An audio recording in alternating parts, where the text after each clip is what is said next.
1 year ago, I visited California's Great America for their annual Run and Ride event.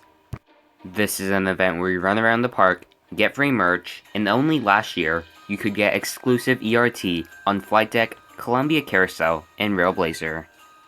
Last year was my 3rd year attending this event, and I had a lot of fun, so today, let's go over my review of California's Great America Run and Ride Winterfest event.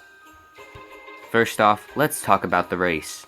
Now I can't really compare this fairly, since the only other amusement park race that I've done was at the Santa Cruz Beach Boardwalk. But out of those two, this one is definitely a lot better.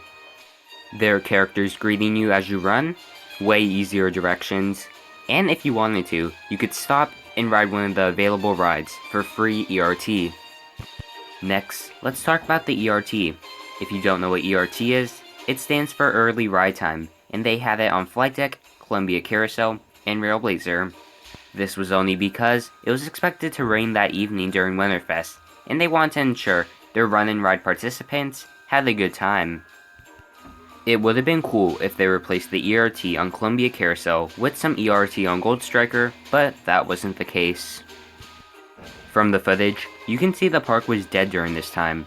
This is in Orleans Place. Usually it's packed, crowded with people. On the day I went, it was dead and empty.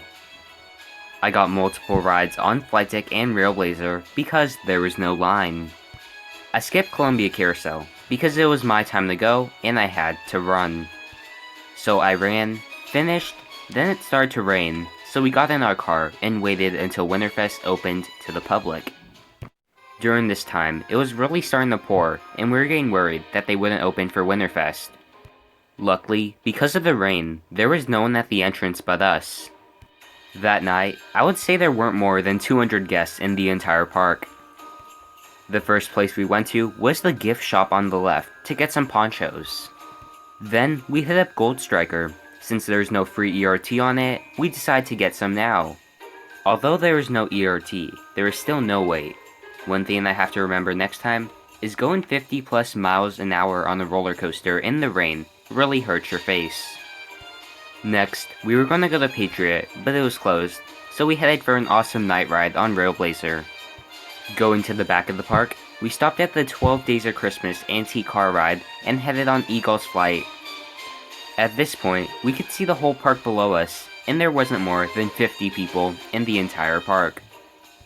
Once we got off of the Sky Ride, we tried heading up to the All American Corners, but it was closed due to flooding issues. At this point, the park was starting to flood, with puddles that went almost a foot deep. We decided that there were only 2 dry rides that we could go in the park.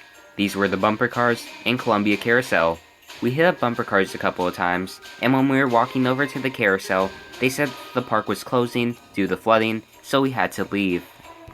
Overall, they kicked us out a bit early, and the flooding was kind of annoying, but the race itself was awesome. Not to mention the exclusive ERT they gave us, Great America really knows how to take care of their guests. Out of 10 stars, I would rate my experience 9 out of 10.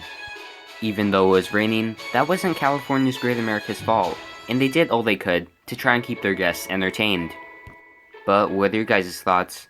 Have any of you been to California's Great America's Run and Ride event? Comment down below. Thank you all so much for watching, and I'll see you on the next ride.